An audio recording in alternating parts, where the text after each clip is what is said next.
reasons for which I've been inducted, as far as I know. First of all, the introduction of the Internet protocols, TCP/IP, at CERN, starting in 1984.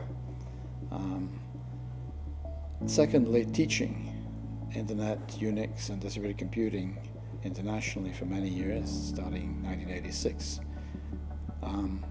I should say that I came to CERN in 1971. CERN is a great physics lab, but it's not a center of computer science research or computer networking.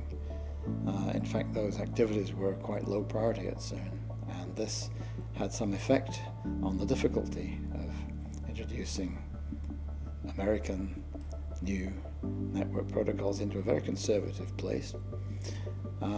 Added to which there was extreme opposition in Europe to the Internet. Probably other people have talked to you about this. CERN, being European, did not want to be a pioneer in this, and in fact I was forbidden to make connections using TCP/IP outside the lab while I was coordinating their introduction up until 1990. The greatest challenges, yes, were opposition in Europe. The European monopolies, telecom monopolies, we call them PTTs, were very much against TCP/IP. They had their own standards. They had monopolies, tariffs, very high tariffs, and they didn't want to get into technology that they couldn't control and didn't really understand. And this affected CERN's attitude because, as I say, CERN was not a pioneer in this. CERN was obedient.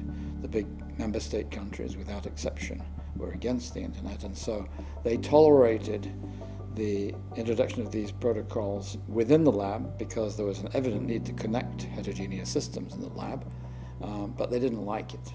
And I was fairly opposed, even by the main networking people. I worked out of the software group, which was not the center of networking. So the main thing that helped me was my boss. I had a very fine boss who was a very good politician. Leslie Robertson was his name, by the way. He went on to very important things later. He was very good at politics. It's not my strong field. If someone does me a dirty trick, I can't smile and get on with it. He could. So in order to do innovation, in most places you need a good protector and someone that can share your vision. And I had that in Leslie Robertson. Well, the greatest highlight, of course, was that a young man in 1989 who had benefited from some of the mentoring teaching that I'd done there and others, invented the World Wide Web there, a young man called Tim Berners-Lee. It was a great experience to see him do that and to help him do that. That was a one-man show, a one-man invention, one man who specified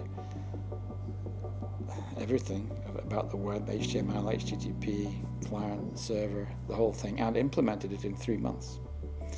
Of course, he thought about it for many years beforehand. That was one of the great highlights, yes. The other highlight, as far as I'm concerned, is that, as I mentioned, I did teaching in many countries. And to see some of my students go on and become Internet pioneers in their countries, Latin America, several other countries, was a great pleasure for me. And my greatest pleasure in life has been working with younger people and mentoring and trying to fight the good fight.